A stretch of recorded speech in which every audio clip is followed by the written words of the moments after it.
the leadership mindset for high ticket sales. If you've ever thought about sales and felt like you weren't good at it or you didn't feel like you were comfortable with it, this is the talk for you. I'm Dr. Lori McDowell, and welcome to this issue of Monday Mindset Mastery. Our guest today is Andrea Anderson, and she's going to tell us, we're going to talk a little bit about the leadership mindset in high ticket sales and how you can be successful at that. So hi, Andrea, how are you today? Great. I'm so excited. Can you hear me? Great. Yes. Okay. All right. So Andrea, tell us a little bit about you and your journey and how you got to what you're doing today. I had first sales at 6 years old. I sold some artwork to my parents. The first one was for a penny. The second was for 5 cents. And it's interesting. I've always found it interesting that what we do as children tends to show up as adults, and here I am helping Christian business owners with sales.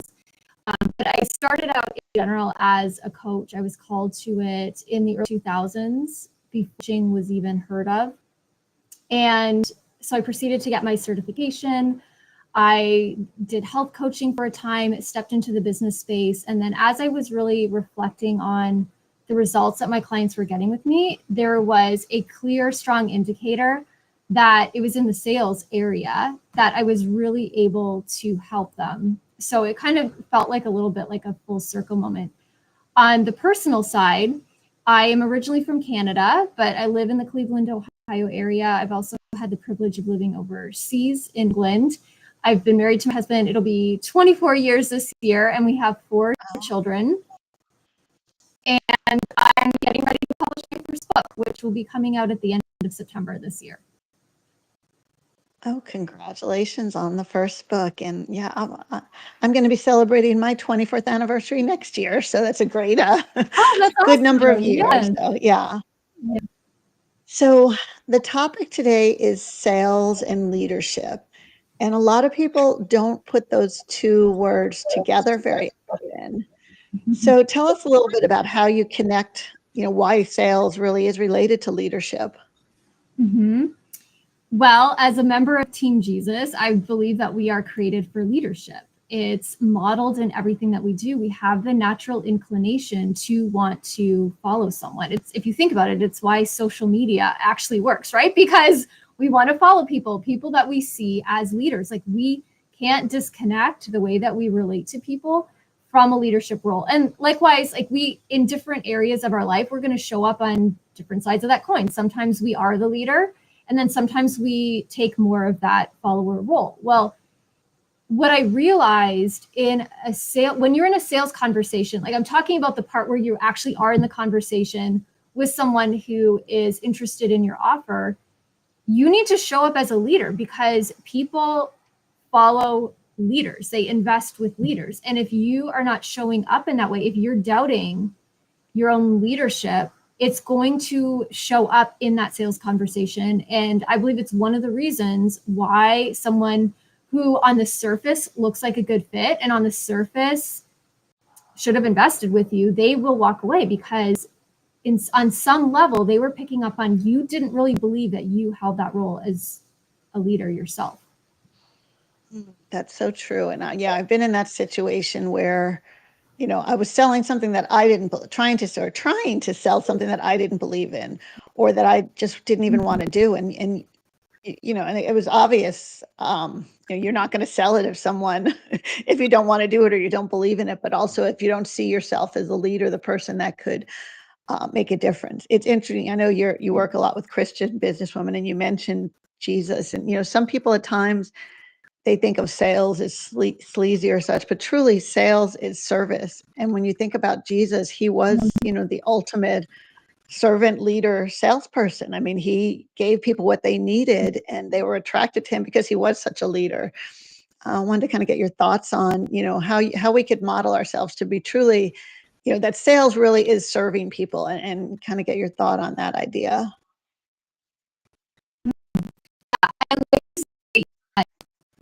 A Christian that's selling industry, because as a Christian, you recognize that you're called to that.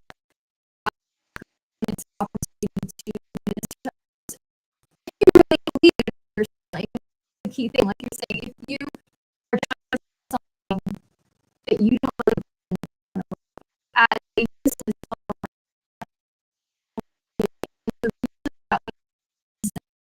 ourselves is because we see that need.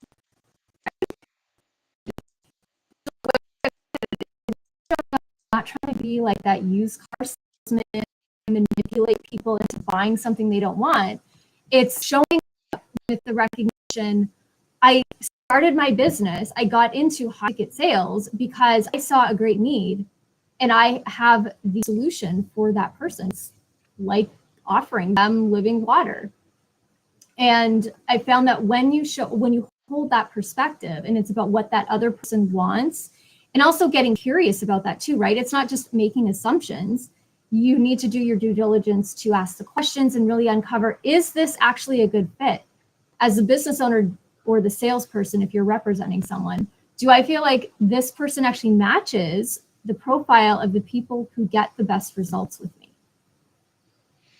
me? Yeah, I love that. Yeah, and that's really, in the high ticket sales area, really knowing that what you're offering is something that will really help the person is so important. And there are people that maybe, in your room or in your program that, you don't want to sell to them because it's not what they need or they're not in the right place. And I think people get a bad reputation when they do try to sell something, when they try to sell something to someone who's not ready. If you're selling something that's for people who are in one stage of their business, you don't want to sell it to someone who's before that or after that because it's not a good fit. So really I think having that relationship of trust, of knowing, what that person needs is really, really important.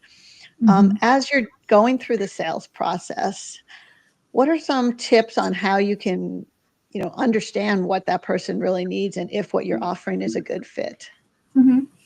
Well, it starts even before you're going to get into those sales conversations. So one of the first things I do with my clients is I make sure that they're really clear on who their ideal person actually is. This is kind of where it shares space with marketing, right? So with marketing, you're like, yep, that's what I do. In having that conversation, what I'm listening for when I'm coaching somebody on this is, do they have any tiny grains of seed doubt that they have about who their ideal person is and why they are the best one to serve them? Because the tiniest seed of doubt is going to show up in the sales conversation. So we're digging deep into that. We're looking, what I call it the urgency factor as well. What I try to coach them around is, let's get really clear. Why does your ideal person want to work with you right now? Like, not next week, not next month, not, maybe it's a better time when, no, who are the people that are ready to work with you right now? Because otherwise, to me, that's not ideal. If you're talking to someone who's not ready yet, it doesn't make sense for a business owner to have that be part of the ideal client profile. So I'm doing a little deeper dives on that, making sure they're really clear. And then, so you want to look at that. But when you show up in a sales conversation, so let's make the assumption you've actually done that due diligence. You know who your ideal person is. They are the one that is actually getting into the call. Well, then it's a matter of, and you've probably, if you've been in business a hot minute, you've probably heard this like 1,000 times. Like, you need to do less talking and much more listening in a sales conversation, because it isn't about you. It really is about the person.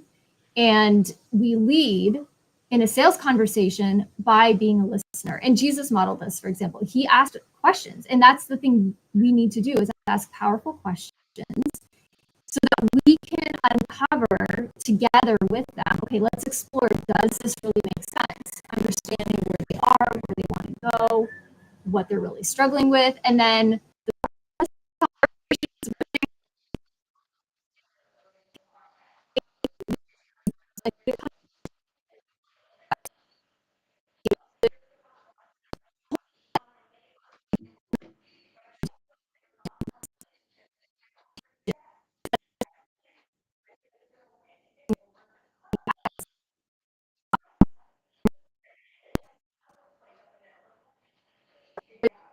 Okay. My audio is going in and out. Looks like we just lost Andrea. So she hopefully will be back. The internet has been difficult today. So hopefully she will be back soon. I'm not sure what happened, but we'll let her rejoin. But I want to talk a little bit about what she said, because some of that really hit home with me. Here she is. Great. Let's add her back in. Hello. Sorry, Yeah, it's like no problem. The internet has been having, I don't know what it's doing today, but this is my third call and they've all been like weird. I always take it as a sign there's like there's good stuff coming. Mhm. Yeah. So yeah, so I missed the last like 20 seconds of what you had said there. So I don't know if it went on the Okay. recorder or So not, but if you about can repeat. You talked about, you were talking about how you're listening more than you're hearing, and you're kind of Mhm. using that to really see that that right person is what they need and that they have that sense of urgency. Was there anything Exactly. else there that we missed? Yes, and then this is especially critical when the objections come up, because when you're in high ticket sales, you actually don't want someone to just be like, take my money, without actually having them ask you questions, because chances are when you start working with them, they are going to have questions, and it's like, ooh, maybe we should have addressed this before we, invested. So when objections come up, instead of necessarily taking what they say as face value, and this is really where the leadership happens, like you have to be so committed to being a leader in this part, because when you start talking about investment and actually making a decision, this is where their brain starts to get triggered, because suddenly it's like, oh, wait a minute, this isn't theoretical. I actually have to do something. And now, is this really the best way, the best use of my money? Is this really going to get me the results I'm looking for? Right. So a lot of times it's fear that is getting kicked up. And so you want to hold that leadership mindset to explore that with them. And essentially you're determining, is this fear that's giving rise to really what our excuse is? Or is this actually a sign that this actually is not a good fit at all? In which case, okay, like let's go our ways, or like let's just kind of keep in contact. Yeah. And then Yeah, leadership too, no. even in the follow-up as well. Yeah, no, I love that, because yeah, I mean, often, sometimes when we feel like we're being too pushy or we're being, too hard with the sale, I think it is because we haven't confirmed that this really is the right person, the right time, and that their objections are fears that are real, that can be addressed, not that they're not a good fit for the program. Because I know I've been in programs where I ended up buying them, and I afterwards, you have buyer's remorse, because you're like, this wasn't right for me. It sounded really great, and they took my money, and I started it, and it's like it was either, the timing was right or it didn't match, and that doesn't work. Yeah, the person got a little bit of money, but they're not going to get that relationship. You're not going to be a lifelong client. You're not going to really promote them, because it isn't a good fit. So I think knowing that it's that fit, and there are fits for all of us. There's Yeah, so there are. many people in the world. We don't have to try to sell to someone who's not the right fit. But you talked about being clear on who your audience is, and that's really important. I know a lot of people, I guess they have this FOMO, fear of missing out, that if they don't, if they're not they're going to miss the right clients by not being available for everyone. Can you talk a little bit about that? Yes.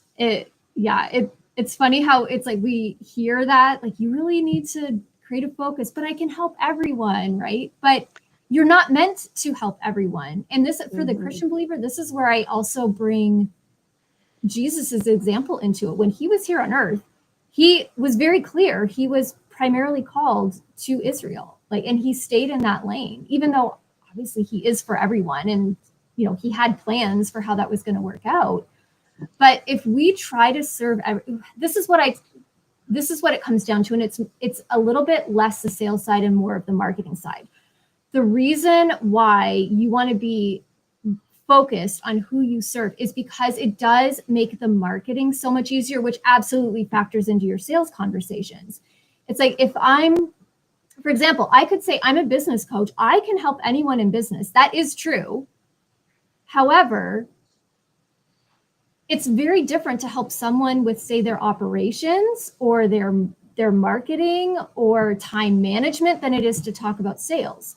So when it comes to marketing, when you have focus, it helps you to refine your messages so that you know exactly who you're talking to and what you're talking about. And I feel like this is especially critical because of the way we primarily do business nowadays, which is online, right? So we are in this massive sea, and somehow you have to stand out among the sea of everyone else in social media, online to begin with, but even within the niche in which you serve.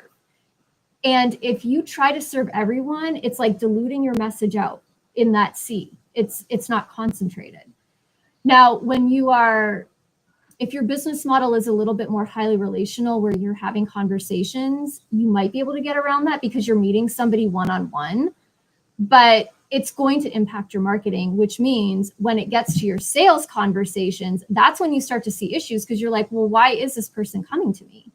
And another example that's commonly cited in this, it's like, if you have something going on with your brain, are you going to go to a general surgeon or a brain surgeon? Mm. And high ticket sales, it's that brain surgeon part, right? Like there's a reason. If you're in high ticket sales, I feel like there's a greater expectation that you are actually an expert in some lane. And if you're a generalist, it just waters down your ability to have that authority. I mean, you can do it, or you could try it. I had not heard that analogy to the medical field, and it makes so much sense because, yeah, I mean, and really the general practitioners are not the ones that are charging the most. It's the specialists. So, and, and if it's interesting because if you are, very niche down and you know exactly who you're serving, that doesn't mean if someone else comes to you and they're a good fit and they don't fit in that role that you can't serve them. And that's what I think people, and that's happened to me. It's funny. I do retreats, and I was actually in a workshop on niching, and the person leading that workshop was not at all in my ideal, client. Yet he was really interested in what I had to say about retreats. And now I'm talking to him about booking a retreat for him, more of a custom thing. But it was like we were talking, we were talking about women, business owners, over 45, heart-centered coaches. And he was a man in a totally different field, yet what I talked about sounded good to him. So people will come to, that fear of missing out. If it's the right person that you're meant to work with and they hear your message, even if the message isn't directed to them, they're going to find you, I think. Exactly. Yeah, they are. So I think you have something coming up in the next, coming up in the near future. You want to tell us a little bit about that? Yes. At the first week of September, I'm kicking off a 3-month mastermind called Kingdom Sales Acceleration. So it's specifically for the Christian business owner who is in the high ticket sales arena. Ideally, this is positioned more for someone who is already having sales conversations. If you're not generating enough leads where you haven't started having sales conversations yet, you could come in to learn about how to prepare for that, but the content is a little bit more directed to people who are having the conversation so we can troubleshoot some of those areas that they've seen come up. So there's a little bit more, because whenever I do my programs, Lori, it's always about meeting the business owner where they are and helping them to tweak and refine. And I found it's a little easier to do that when you have, okay, this is what's working for me and this is what is not working, right? But yes, it's a 3-month program, and the first month we're focused really on clarity and alignment. So making sure, for example, do you really know who your ideal person is? It's also about identity and intimacy with the Lord, because the people that I work with, like that's where everything needs to stem from, their intimacy and relationship with the Lord and their identity in Christ.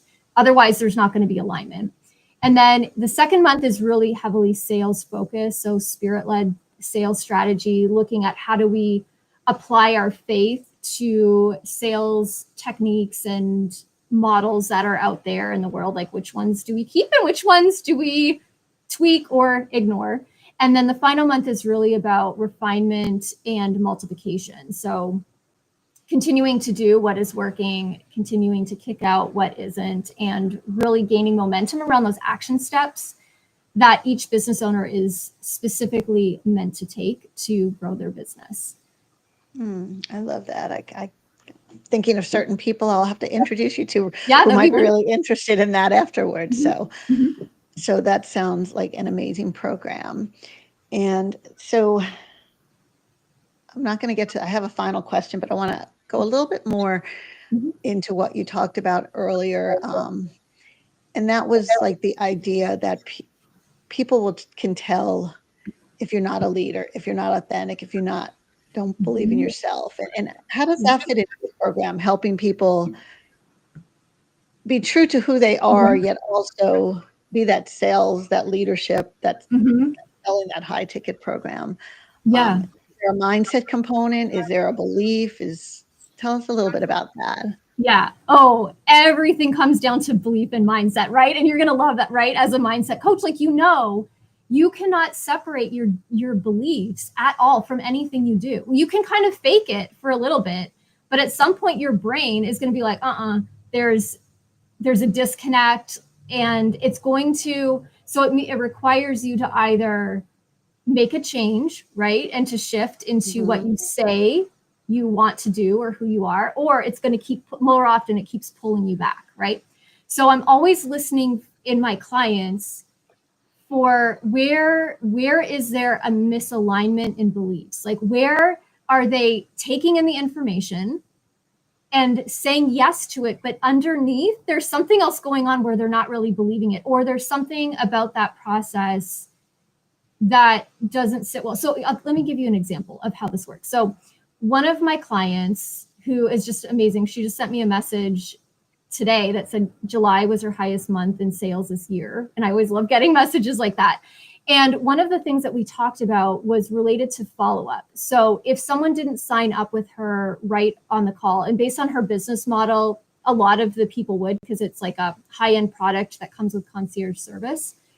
So for the people that didn't immediately sign up, she would hesitate to follow up, within a couple days or even within a week, because she didn't want to come across as pushy. And everybody that I work with does not want to be pushy. They are highly purpose driven, highly relational. So they want nothing of like that ick factor to be part of how they show up in a sales conversation.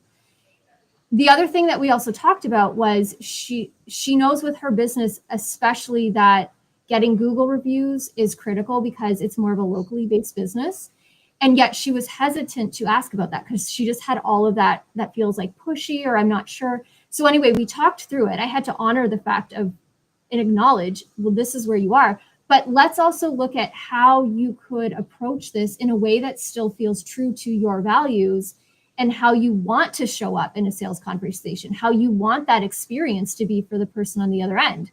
So we figured it out. And so she's seeing higher conversion rates and her sales are going up, right? Because if you just ignore it, if you just tell people, well, this is what you have to do to be successful, and you're ignoring how they feel about it or what they believe deep down, like, that's why they're not showing up as leaders in sales calls, because there's a disconnect. Right. Yeah. Yeah. So many of us know exactly what we're supposed to do or what we're told works.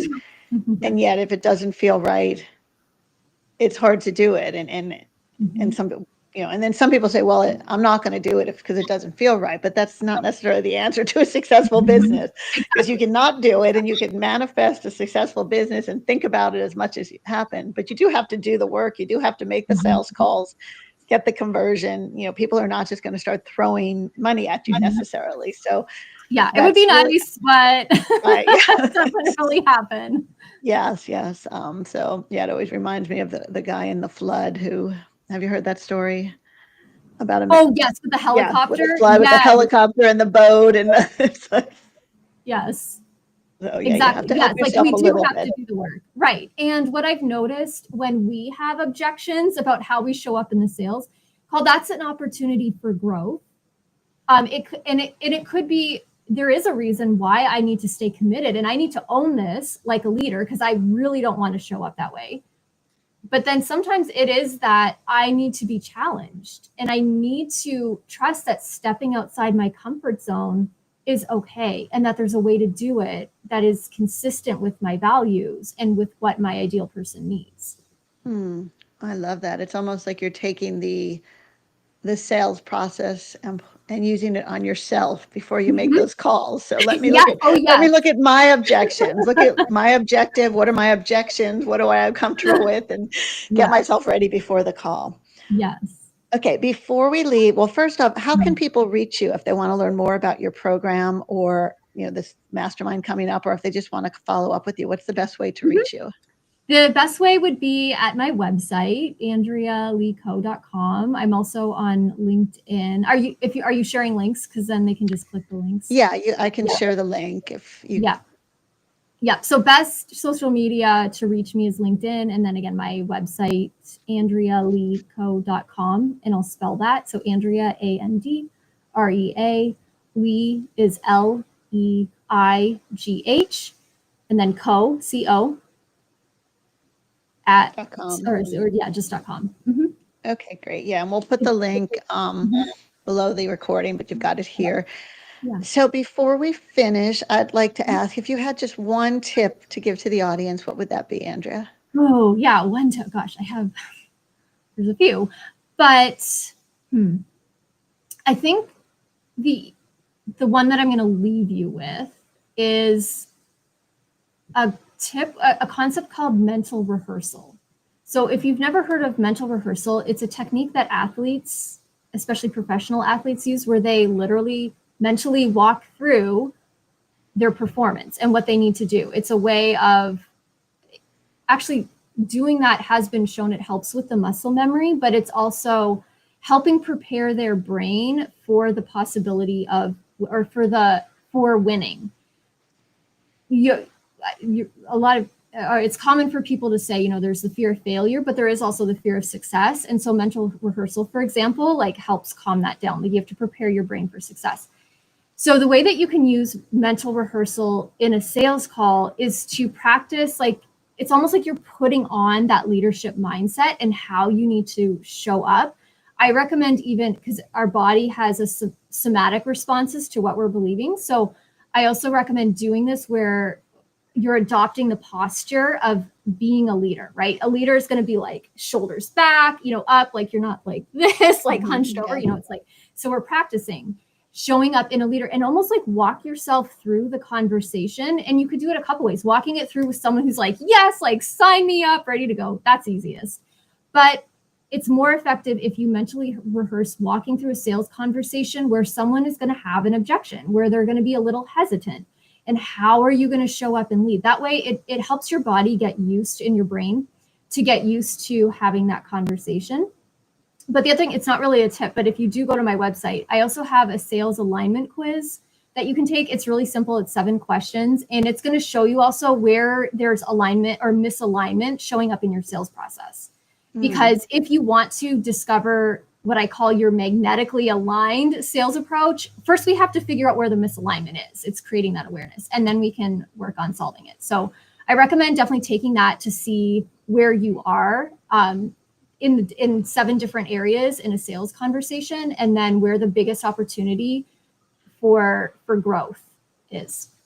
Oh, I love that. I'm going to take it. Yeah, because Yeah. even if you're great, you could always be better. So there's always So room far, for improvement. I can even present it as a challenge. So far, nobody has come away with 100 or like a 10 out of 10 in all 7 questions. So Right. So I have yet to meet 100%er.